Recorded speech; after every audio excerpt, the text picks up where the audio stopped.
He thought she was dead for 2 years, until his daughter pointed at a waitress in a roadside diner and whispered, "Daddy, that's Mommy. 2 years." That's how long it had been since James Winston woke up in his mansion outside Seattle and found the side of the bed cold and empty. The moment he opened his eyes and reached across the sheets, he knew something was wrong. His wife, Emma, was always an early riser, but she never left without leaving a note, or at least a gentle kiss goodbye. That morning there was no note, no kiss, no trace of where she had gone. Her car was still in the driveway. Her purse was by the front door. Her phone, oddly, had been turned off and left on the kitchen counter. At first, James assumed she'd gone for a walk, or perhaps to the nearby market, but hours passed. She didn't return. When the sun dipped below the horizon and Emma still hadn't come home, the panic took root. He called her friends, her sister, even the staff at the bakery where she sometimes volunteered. No one had seen her. No one knew where she was. That night, he filed a missing person report. The police came. They questioned the staff, combed through footage. But that morning, the surveillance system had mysteriously failed. "Glitch," the technician said. Coincidence. James didn't believe in coincidence. What followed was a descent into chaos. The media swarmed. Wife of billionaire CEO missing under mysterious circumstances. Police launched a statewide investigation. A $500,000 reward was offered. Private investigators were hired, spared no budget, no limits. But days turned into weeks, weeks into months, and still nothing. No sign of struggle, no calls, no leads. It was like she'd vanished into thin air. Sophie, their daughter, was 5 at the time. She didn't understand at first. She waited at the window every evening with her bunny plush in hand, whispering, "Mommy will be home soon." Her belief was pure and unshakable, and James didn't have the heart to take that hope from her, even as his own slipped further and further away. He did what he could, held her tighter, answered her questions with softness, kept her world intact when his own was quietly falling apart. He went to work, smiled through meetings, signed billion-dollar deals, but inside he was hollowed out. Everything felt like noise without Emma. Their home, though spotless and elegant, had become a mausoleum of what once was. And yet, with all his resources, James Winston, man of power, strategy, vision, was powerless to solve the most important mystery of his life. Emma Winston had vanished, and the world kept turning. He never stopped searching. Not really. Though he didn't talk about it anymore, didn't mention it to the board or the press. The last detective had called it a cold case. James didn't correct him. But behind closed doors, in the quiet hours between midnight and dawn, he still combed reports, still followed whispers, still looked into every small-town Jane Doe found wandering without memory, every hospital admission without ID. He clung to the possibility, however impossible, that Emma was alive somewhere.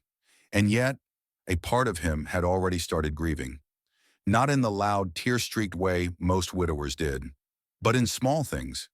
He didn't listen to music anymore. He couldn't bring himself to delete her voice from the Home Assistant app. Her clothes were still in the closet, untouched, perfectly hung, like she might walk through the door any moment and say she just stepped out for coffee. 2 years. And then, on a warm Saturday afternoon, somewhere in the middle of nowhere, with his daughter in the back seat and nothing on his mind but lunch, James Winston would come face to face with the impossible. And everything he thought he'd lost would begin to return. The day had started like any other business trip wrap-up. Tight schedule, stiff collar, too many unread messages blinking on James's phone. He and Sophie were driving back from a corporate site visit in the Cascade foothills, and for once he'd chosen to bring her along. It wasn't planned. Nothing was these days. He just couldn't bear the silence at home anymore. She sat in the back seat, humming to herself, her blonde hair slightly tangled from the wind when they'd stopped at the lake that morning. A purple headband kept it mostly out of her face. She clutched the same stuffed bunny she'd carried for the past 2 years. Its name was Buttercup. Emma had sewn it for her by hand. The weather was warm, the windows slightly cracked, the pine air soothing in a way that James hadn't expected. Sophie had fallen asleep for a bit, curled up against the seatbelt, and James had let his mind drift for the first time in what felt like weeks. It was sometime after 2 p.m. when Sophie stirred and sat up, rubbing her eyes. I'm hungry, she said, stretching. Can we stop soon, Daddy? James glanced at the GPS. The highway exit sign for a place called Willow Creek flashed by. He'd never heard of it, a dot on the map. But the gas tank was half empty, and the idea of greasy fries and 10 minutes away from the road didn't seem like the worst plan. Let's see what they've got, he said. They exited the main road and followed a narrow stretch of asphalt that curved through trees and small wooden houses. Willow Creek looked like a postcard from a simpler time. No shopping centers, no glowing signs. Just a gas station, a feed store, a barber's shop, and a diner with a sun-faded sign that read Millie's. It was the kind of place you'd never notice unless you needed it.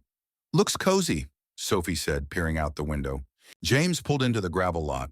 The building was small, whitewashed, and aging around the edges. Hanging flower baskets lined the porch, and a slow ceiling fan turned lazily above the entrance. Inside, the diner was cool and quiet, lit by natural light through large windows. There were only a few patrons. An old couple in the corner sharing a slice of pie, a young man tapping on a laptop, a cook humming behind the pass-through window. It was the kind of place where everyone turned briefly to glance at newcomers, then went back to their meals. James guided Sophie to a booth near the window and slid into the seat. He removed his blazer, folded it carefully beside him, and scanned the menu half-heartedly. That was when Sophie looked up. She froze. He noticed it first in her stillness, then in the way her eyes widened and locked onto someone across the room. James turned to follow her gaze. A waitress had stepped out from the kitchen, holding a tray in one hand and a notepad in the other. She wore a pale blue uniform, her figure slim, her blonde hair pulled back into a practical ponytail. She moved like someone used to doing 10 things at once. Quick, quiet, focused. And then she looked up. James's breath stopped. He knew that face. Every line, every freckle, the shape of the mouth, the way she tilted her head slightly when listening. It was impossible, completely, utterly impossible. But it was her. Emma. His Emma. He stared as she approached a nearby table, smiling softly at the elderly couple, refilling their coffee. Her voice floated over, warm and familiar, but restrained. Softer than he remembered. She was right there, less than 20 feet away. Sophie tugged on his sleeve. Daddy, she whispered, that lady looks just like Mommy. James couldn't move. His mind was trying to reason with what his heart already believed. His stomach twisted. Was he hallucinating? Was it wishful thinking? Had his grief finally tipped into delusion? But it wasn't a hallucination. She was real, and she hadn't noticed them yet. After taking the couple's order, the waitress turned toward their table, adjusting her notepad. She approached with professional calm, her smile polite and neutral. Hi there, she said. Welcome to Millie's. Can I get you folks started with some drinks? Her eyes met his. She blinked. James sat frozen, mouth slightly open. Every word he'd rehearsed for years evaporated. She looked confused for a moment, as though trying to place a memory. Then she frowned slightly, her expression tightening, not with recognition, but with discomfort. Sir, she asked, are you okay? Emma, James managed, his voice barely above a whisper. The tray in her hand tilted slightly, then steadied. I'm sorry. I think you've mistaken me for someone else. Sophie stood up slowly, her little hands gripping the edge of the table. Her eyes filled with hope so pure it hurt to look at. Mommy, she said. The waitress took a step back. Her expression didn't shift into recognition. No flicker of joy, just a surge of panic. Her eyes widened, her breathing changed. The tray in her hands clattered to the floor, silverware spilling and echoing like thunder in the quiet diner. I need a moment, she stammered, and turned quickly, disappearing into the back. Sophie looked up at James, confused. Daddy, was that really her? James pressed his fingers to his forehead, trying to slow his breathing. I think, he said, voice trembling. I think it was. He stood abruptly, leaving the booth. Somewhere in the kitchen, behind swinging doors, the woman who had once been his wife, and who now didn't know who he was falling apart. And for the first time in 2 years, so was he. James didn't remember crossing the floor. One moment he was in the booth with Sophie's small voice still echoing in his ears. Mommy. And the next he was pushing through the swinging door at the back of the diner, ignoring the startled glances of other customers and the cook behind the grill. The kitchen was tight and hot, filled with the clatter of plates and the hiss of grease on the stove. But James didn't care. His focus tunneled in on one thing: the woman standing near the prep counter, shaking, her back to him. She gripped the edge of a stainless steel sink like it was the only thing anchoring her to the ground. "Emma," he said again, more softly this time. She flinched at his voice. Slowly she turned. Her eyes were glassy, her breath uneven. In that moment, she looked at him not with recognition, but with fear. Deep, disoriented fear, like a deer caught in headlights. "I told you," she said hoarsely. "I'm not who you think I am." James stepped closer, gently like approaching someone on the edge of a ledge. "My name is James Winston," he said. "I'm your husband. Your name is Emma Winston. You disappeared 2 years ago. We've been looking for you ever since. You have a daughter, Sophie. She's here." She shook her head, backing up into the metal shelf behind her. A bowl toppled and hit the floor, shattering. She barely noticed. "No, no, that's not true," she whispered. "My name is Abby. Abby Miller. I, I live here. I've lived here since—" She trailed off. Her mouth stayed open for a moment, as if the rest of the sentence had vanished before she could find it. James felt like someone had just driven a nail through his chest. He had prepared for the possibility she might be angry, confused, even traumatized. But this blankness, this emptiness in her eyes where recognition should have lived, that was worse. A door opened behind them. The diner's owner, the older man James had noticed earlier, stepped in. His name tag said Mike. His face was lined with quiet concern. "You might want to step back a bit, sir," he said carefully. "She's not well." James turned to him, desperation creeping into his voice. "You knew who she was. You knew she wasn't some random woman off the street." "I didn't know anything for sure," Mike replied, hands raised. "She showed up one night, barefoot, bruised, bleeding, like she'd crawled out of hell. Couldn't remember a thing. No ID, no memory of her name, where she came from, nothing." James's voice dropped to a whisper. "And you never tried to find out?" "We did. Took her to the clinic, filed a missing person report, but no one matched. We called the sheriff. We called hospitals. Hell, I even called a friend at the VA, thinking maybe she was a runaway military wife or something, but nothing came up. She didn't want to go to a big city hospital, said she didn't trust it. She just stayed." Emma, or Abby, was sitting now, her back against the prep fridge, arms wrapped around herself, rocking slightly. Her eyes were squeezed shut. James took a step toward her and lowered himself to one knee. "Emma," he said, gentler than before. "I know this is overwhelming. I know you don't remember me, but I remember you. Every day, every night. For 2 years I've been searching for you. And not just me. Sophie, too. She asks about you every morning. She draws pictures of you. She sleeps with the bunny you made her by hand." Her eyes opened at the mention of that. "The bunny," she murmured. James leaned in. "Yes, Buttercup. You stitched it yourself. Purple thread." She never let it out of her sight. Emma's hands trembled. Something shifted behind her eyes in echo. Faint but real. A tear slid down her cheek. She didn't wipe it. From the kitchen doorway, Sophie peeked in, unsure whether she was allowed to be there. "Mommy," she said softly. Emma turned her head slowly. Her gaze landed on the little girl. A small, delicate figure with messy blonde hair and green eyes so full of something Emma couldn't name. Hope, fear, love, all bundled together. The woman stared at her. Sophie took one step into the kitchen. "I missed you," she said. Emma's lips parted. Her hands hovered in the air, as if trying to remember what it felt like to reach out and hold someone so small. Then she whispered, "I don't remember." "It's okay," Sophie said. "I remember for both of us." James felt his heart break open again, but this time it wasn't pain.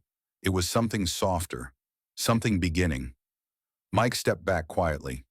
"She should rest," he said. "I'll call the clinic again.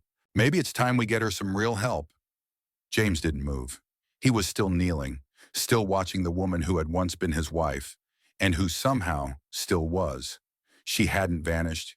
She hadn't left. She had been taken, broken, erased, and still, somewhere under all that, she had survived. He looked at her and whispered, "I'll stay, however long it takes." Emma didn't speak. but she didn't turn away either. And in that fragile silence, James knew this was not the end of the search. This was the beginning of finding her all over again. The next 24 hours moved like a dream, slow and strange, filled with the kind of silence that wasn't empty, but heavy with everything that couldn't yet be said. After the moment in the diner kitchen, Abby, had gone almost entirely quiet. She didn't resist when Mike walked her out to the little apartment above the diner where she lived. She didn't look at James again. She didn't speak to Sophie. She simply followed, head down, as if retreating inward was the only defense she had left. James stayed in town. He wasn't going anywhere. He booked a room at a nearby roadside inn, nothing fancy, just clean and quiet, and sat on the bed for over an hour, staring at nothing while Sophie napped curled against his side. He hadn't known what he expected to feel after seeing Emma again. Relief, closure, joy. Instead, he felt raw, fractured. The woman upstairs was his wife, and she didn't even know her name. Later that afternoon, Mike came by the motel with 2 cups of coffee. He didn't ask to come in. He just stood on the porch and handed James one, watching him closely. "She slept most of the day," he said. "Didn't eat much, didn't talk." James nodded. "I know you've got every reason to be angry," Mike added, "but I want you to know we did what we could for her." "I'm not angry," James said. His voice was low, almost hoarse. "I'm just trying to hold it together." Mike looked out toward the parking lot, then back at him. "She's been through something none of us could touch. We only saw the aftermath. Whatever happened before she got here, it broke her clean in half." James didn't respond. That evening, he and Sophie took a slow walk through town. Sophie clutched his hand, unusually quiet, stealing glances in the direction of the diner every few steps. "She really doesn't remember me," she asked finally, her voice small. James looked down at her. "Not yet. Do you think she will?" "I don't know, sweetheart, but I think something inside her does, even if she can't explain it yet." Sophie nodded and squeezed his hand. She didn't ask any more questions.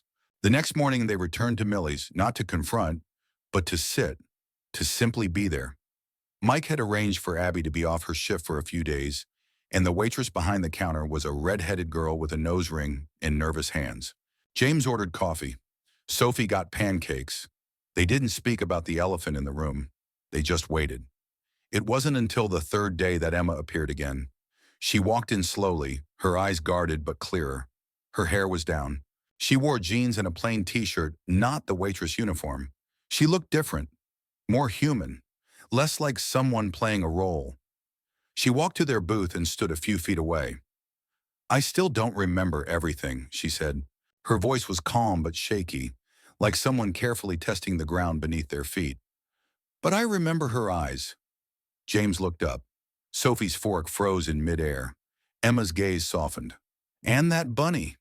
I remember sewing it. I didn't know why I kept thinking about purple thread until last night." Sophie slowly climbed out of the booth, walked over, and held out the stuffed bunny. It was worn, ears flopped to one side, but still whole. Emma reached out and touched it like it was something sacred. "Her name is Buttercup," Sophie said. Emma took it in both hands, stared at it. A tear rolled down her cheek. She didn't try to hide it. "I remember a song," she whispered. "Something I used to hum when she was little. I woke up humming it this morning." James stood slowly, giving them space, watching his daughter approach her mother like she was seeing a wild animal in the woods. Hopeful, but cautious. "Do you want to sit with us?" Sophie asked. Emma looked at James. Her eyes weren't blank anymore. They weren't filled with fear. They were overwhelmed, yes, but they were searching, reaching. "I don't know who I am right now," she said, "but I want to." James stepped closer, and his voice came from somewhere deep inside. "You're Emma. You're my wife, Sophie's mom, and you are loved." She didn't fall into his arms. This wasn't a movie moment. She didn't sob or collapse or scream out in joy. She just nodded once, small but firm, and then she sat down across from her daughter. That night, the 3 of them went for a walk by the creek that ran behind the motel. The sun dipped low in the sky, and the trees glowed in the gold of early evening. Sophie picked wildflowers and braided them into a crown. She placed it gently on Emma's head. "You look like a princess," she said. Emma smiled. It was hesitant but real. James walked beside them in silence, hands in his pockets, not rushing a single moment. Every second with her, this fractured, half-returned version of her, was more than he'd had in years. At one point, Emma reached for his hand, and for the first time in 2 years, he let himself believe that maybe, just maybe, he was holding her again. Not a ghost, not a memory, but her. In the days that followed, Emma began to shift, slowly, uncertainly, like a figure rising through water. She still answered to Abby out of habit, still looked lost in quiet moments, still stared out windows as if trying to remember where she had once stood looking in. But now there were flashes, pieces, familiarities that drifted back not as memories, but as sensations. A smile she didn't know she remembered how to make, a phrase that felt like home in her mouth, a longing that had shape but not name. James never pushed. He stayed nearby, constant and patient. He rented a cottage just outside Willow Creek, a short walk from the diner, and every morning he brought coffee to the porch and waited. Sometimes Emma joined him, sometimes she didn't, but she always looked for him. He'd bought a notebook and left it in her apartment upstairs at the diner. No pressure, no rules. Just a suggestion. Write down anything that came to mind, anything that felt like a flicker of before. On the fourth morning, she handed it to him in silence. He opened it carefully. The pages were mostly blank, but on one page, in the center, in slanted handwriting, she had written just 3 words. I used to. That afternoon, the local neurologist finally visited from the nearest hospital in Redfield. Dr. Bailey was kind, middle-aged, direct without being clinical. He ran Emma through a battery of memory exercises and small tests, checking for reaction patterns, emotional associations, and cognitive gaps. James sat quietly in the corner, watching every blink of Emma's eyes, every breath she took as she tried to answer basic questions about her past. Do you know this man? Dr. Bailey asked at one point, gesturing toward James. Emma paused. I don't know, she said slowly, but he makes me feel safe. James had to look away. The doctor explained afterward that her condition, trauma-induced retrograde amnesia, was rare but not irreversible. Emma's brain had buried her identity as a defense mechanism.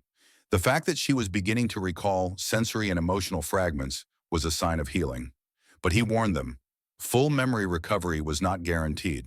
And if it happened, it could be unpredictable, fragmented, nonlinear, or even emotionally distressing. Emma took it all in without panic, just a quiet, internal resolve. I want to try, she said. Later that evening, she asked if James would show her pictures. Real ones. Not just digital files on his phone, but actual prints, tangible proof of the life she'd once lived. He brought an entire shoebox. He hadn't planned on it, but somewhere in the motel, he'd instinctively begun filling it. Inside were wedding photos, vacation snapshots, silly candids. Sophie asleep in her car seat, Emma making pancakes in pajamas, a picture of their first home together with Emma standing barefoot on the front steps, holding a set of keys in one hand and a bouquet in the other. They sat at the small kitchen table in her apartment, the box between them, and he let her look. For a long time, she said nothing. Then she pulled one photo out, a picture of herself and Sophie sitting in a field of yellow flowers, both wearing wide-brimmed straw hats. Emma touched the edge of the photo with her fingers like it was something sacred. I don't remember this, she said, but I can feel it. That night, James walked her home again. She didn't say much, and neither did he. It was enough just to walk side by side beneath the stars. When they reached the steps to her apartment, she paused. I have dreams sometimes, she said suddenly, of water, cold, and voices. I never see faces, just shadows. I wake up terrified. But lately, he waited. Lately I hear a girl's laugh, she continued, looking at him, and a man saying, it's okay, I'm right here. James swallowed hard. That was something I said. When Sophie was born, you were scared, and I held your hand and whispered it until the contractions passed. Emma looked up at him, and something shifted again, so small you could miss it if you blinked. But James saw it, in her eyes, a flicker, like a match catching flame. I remember the words, as she said. Not the moment, but the words feel warm. She stepped up onto the porch, then turned to face him. Stay for dinner tomorrow, she said. I want to try cooking. I think I used to like it. He smiled. You used to love it, especially pancakes. You made them in funny shapes. Then bring syrup, she said, and disappeared inside. James stood there for several minutes after the door closed. The next day he brought syrup, and strawberries, and whipped cream, just because. They cooked together in her tiny kitchen. The pancakes were a disaster, misshapen and burned. But they laughed. She laughed.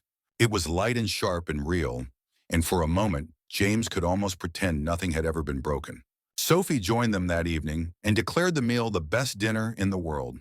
Afterwards, she taught Emma how to play a simple board game, and Emma picked it up like muscle memory, grinning when she beat them both.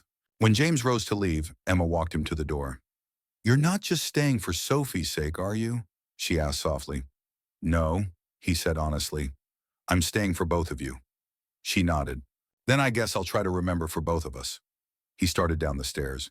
She stood in the doorway. "James," she called. He turned. She touched her temple gently. "There's something here. It's faint, but it's growing. Like a door that might open." "Then I'll be on the other side when it does," he said, and she smiled. That night, for the first time in 2 years, James Winston slept without waking up in the dark, gasping for breath. For the first time in 2 years, he felt like he wasn't holding on to a ghost. He was reaching for a woman who was reaching back. The storm came without warning. Thick clouds rolled in from the east, darkening the sky over Willow Creek like a curtain being drawn across the sun. The wind arrived next, sharp and fast, tossing flower pots from porches and rustling the maple trees lining the back roads. By the time the first drops fell, thunder had already begun to rumble in the distance, a low, hungry sound that made windows tremble. Sophie was at the local library for her weekly reading program. James had taken her there himself, walking her through the narrow rows of shelves, tucking a loose strand of hair behind her ear, before kissing her on the head. Emma had stayed behind at her apartment above the diner, saying she wanted to spend some time alone. Maybe try writing in the journal again. The air between them had grown warmer these past few days. There was a gentleness to the way she looked at him now. Something searching, but not fearful. A cautious hope, like she was learning how to breathe again in a life she no longer recognized. James sat in the library's small cafe, nursing a coffee and scanning emails he barely read. Sophie was across the room, legs crossed on the carpet with a group of children, completely absorbed in a picture book being read aloud by a soft-voiced librarian. That's when the lights flickered. Then again. The librarian paused. The wind howled louder now, slamming against the windows. James stood, walked to the front of the building, and looked outside. The clouds had thickened into near night. Branches whipped through the air. The road outside had emptied. The town, always slow-moving, now felt utterly still, like it had taken a breath and was holding it. He pulled out his phone. No signal. Something inside him twisted. Instinct. He grabbed Sophie's bag, gently motioned to her. "Sweetheart, we're going to head out a little early, okay?" She didn't protest, just nodded and followed, clutching Buttercup close to her chest. They were halfway to the truck when James heard the sirens. Distant but unmistakable. Tornado alert. Out here, they didn't come often, but when they did, they came fast. James buckled Sophie into the back seat with shaking hands. As he turned the key in the ignition, the thought hit him like a punch. Emma, alone, upstairs. He didn't wait. He peeled out of the parking lot, tires spitting gravel, heart pounding so loud it drowned out the storm. The sky outside had turned a sickly yellow, the kind that didn't feel natural. Trees bent under the pressure of the wind. Debris skittered across the road. The diner came into view. A power line was down, sparking against the ground near the side of the building. James pulled into the alley, threw the truck into park, and jumped out before the engine finished shutting off. "Sophie, stay here," he barked. "No matter what, don't get out. Do you hear me?" Her eyes were wide, frightened, but she nodded. James sprinted toward the back stairs leading up to Emma's apartment. Rain had started to fall, thick and hard like stones, and the wooden steps were slick under his shoes. He slammed his fist on her door. "Emma!" he shouted. "Open up!" "It's James." No answer. He tried the knob. Locked. He banged harder. "Emma, you have to come out. A tornado's coming." Still nothing. Without thinking, he stepped back and kicked the door in with one hard blow. The lock gave way. She was sitting in the middle of the room, cross-legged on the floor, her journal open in front of her, pages fluttering from the wind that had forced the window open. She looked up, dazed.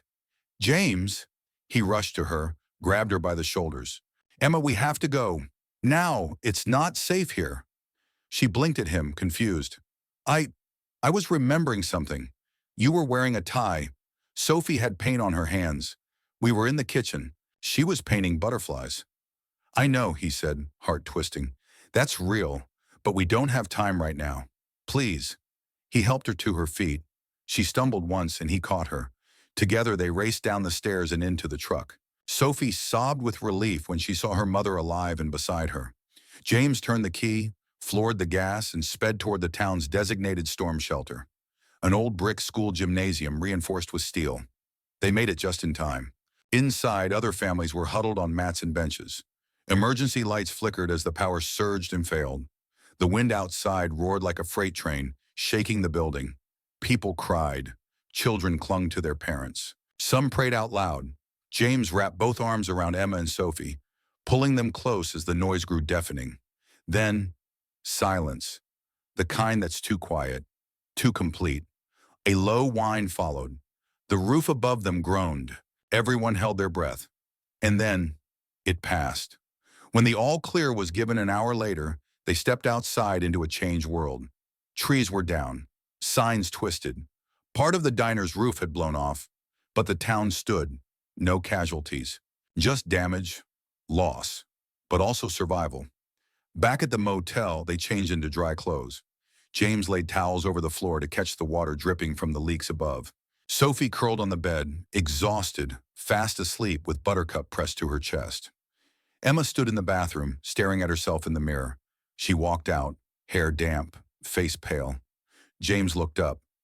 I remember the painting, she said, and Sophie laughing. And you saying, she's going to cover the whole house in butterflies. He stood slowly. Emma crossed the room. Her voice trembled. I remember you saying you'd never leave us, that you'd find us again, even if it took forever. James couldn't speak. She looked into his eyes. You did. He stepped forward, cautiously, unsure. Emma placed her hand on his chest. I don't have everything back yet, she said, but I have enough to know. I love you. I always did. James pulled her into his arms, holding her so tightly it was as if he feared she might vanish again. But she didn't. She held on too.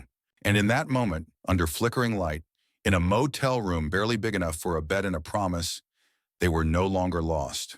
They were home. In the weeks after the storm, Willow Creek began to rebuild. Fallen trees were cleared, power lines restored, and the town's fragile routines stitched themselves back together, day by day like an old quilt being mended by familiar hands. But within the walls of the small cottage James had rented just outside town, something far more delicate was being rebuilt. Trust, memory, and the invisible thread of a life that had once been whole. Emma's recovery was not linear. Some days, fragments would come to her unprompted. Smells, sounds, gestures that pulled images from the fog. Once it was the scent of cinnamon that stopped her cold in the middle of the diner, her eyes widening as she recalled Christmas morning in their old home, Sophie in pajamas with reindeer on them, flour on her nose, giggling as she poured sugar onto the kitchen floor by accident. Another day, a certain ringtone brought back the memory of James calling her from an airport in Tokyo, asking if Sophie had lost another tooth. But just as often, there were days when she remembered nothing at all. Days when she questioned whether the memories she did have were real or just hopes shaped into illusions. She would wake in the middle of the night, unsure of where she was, or look at James like he was a character in someone else's story. And in those moments, it was James who steadied her, not with force or insistence, but with presence. He never demanded memories. He only gave her space to find them. Sophie, for her part, became the bridge between them. Children have a strange magic in times of healing. They do not overthink. They do not analyze. They simply love. Sophie began showing Emma their favorite routines: bedtime songs, pancake Saturdays, garden picnics. She brought Emma drawings every morning, portraits of their family holding hands under smiling suns. When Emma felt overwhelmed, Sophie would reach for her hand and say, "It's okay. You're still my mommy, even if you forgot for a while." One afternoon, James brought home a cardboard box from the attic of their old house in Seattle. Inside were home videos, old-fashioned DVDs with Sharpie labels, Sophie's second birthday, Emma's baking showdown, first trip to the zoo. They set up a small projector and laid a blanket on the living room floor. The three of them sat together, watching their former life flicker onto the wall like a ghost returning in color. Emma laughed so hard during one video, where James tried to assemble a dollhouse and ended up gluing his tie to the roof, that tears rolled down her cheeks. She looked at him then, really looked, and something in her eyes shifted again. That night, when James tucked Sophie in and kissed her forehead, Emma stood in the doorway watching. After Sophie fell asleep, Emma didn't retreat to her room. Instead, she followed James to the porch, where the sky stretched wide and full of stars. "I remembered our wedding," she said softly. "Not all of it, but the way your hand trembled when you slid the ring onto my finger." James smiled gently. "I was terrified." "I wasn't," she said. "I knew I was safe. I knew you were home." She paused. "I know it again now." James didn't answer. He didn't need to. The silence between them was no longer heavy. It was warm. The following week, Emma met with the sheriff, the neurologist, and a state investigator who had reopened her missing person case. The memories of what had happened to her during the 2 years away were still only partial. Flashes of headlights, a voice shouting, hands grabbing, then cold, pain, wandering, the sensation of forgetting. But with the help of law enforcement and Emma's testimony, they pieced together enough. A series of kidnappings linked to an interstate trafficking ring had passed through the region 2 years prior. Several victims had been found, some worse off than others. Emma had escaped before she could be sold. Escaped but broken, disoriented, left wandering along a rural highway, barefoot and bleeding. She'd been taken in by a kind stranger and brought to the hospital. Somehow her file had been misplaced, her case uncategorized, her identity never matched. She had slipped through the cracks, lost in a system that too often failed to look beneath the surface. But she had survived. The FBI took over the investigation. Arrests were made. New leads emerged for other victims. James offered to fund a foundation for memory loss victims and trauma survivors. It wasn't a gesture, it was a promise. A way to make sure no one else would go unseen, like Emma had. One morning, as spring began to stretch across the town in soft green buds and birdsong, Emma woke early. She stepped outside with a mug of coffee, barefoot, in one of James's old button-down shirts. The breeze carried the scent of lilacs. James joined her, wrapping a blanket around her shoulders. She leaned into him. "I think I'm ready," she said. "For what?" "To go home. Really home. With you. With her. With us." James exhaled slowly, the weight of 2 years falling from his shoulders like dust shaken off from an old coat. They spent the next few days packing. Sophie chose which toys would come, which would be donated. Emma boxed up her journals, her sketches, her half-written memories. Mike from the diner hugged her tight before she left, tears shining in his old eyes. "You saved my life once," Emma whispered to him, "even if I didn't know who I was. Thank you." The drive back to Seattle was quiet, peaceful, not heavy with questions anymore, but full of quiet expectations. When they pulled into the driveway of their home, Sophie ran inside like she'd never left it. Emma stood in the doorway for a long time, looking at the place where her life had paused. Then she stepped over the threshold, and it began again. The first morning back in Seattle was quiet in the best possible way. The city outside their windows hummed with the muted sounds of a waking neighborhood. Birds in the hedges, the low rumble of a passing delivery truck, the faint clink of a neighbor setting out recycling. But inside the Winston home, it felt like time had slowed to a gentle pause. The walls didn't echo anymore. The air felt lived in again. And for the first time in years, James made 3 cups of coffee instead of 2, or 1. Emma stood barefoot in the kitchen, bathed in golden morning light, wrapped in a soft robe that had once hung untouched in the closet during her absence. She leaned against the counter, watching James pour coffee and Sophie make a mess with cereal. It was domestic, ordinary, even clumsy. But to Emma, it was the most precious thing in the world. Each room she entered now brought back another fragment. Some were sweet, like the way the second stair always creaked, and how Sophie used to slide down it in a sleeping bag. Others hit harder, like the spot in the hallway where she'd once cried after a miscarriage, or the old music box that reminded her of her mother's funeral. But Emma didn't run from them. She met each memory with open eyes and a steady heart. They were hers, even the painful ones. James had taken a leave from work, indefinitely. His board had protested at first, but when he said, "I just found my wife again after thinking she was dead for 2 years. If that's not reason enough, then I've built the wrong kind of empire."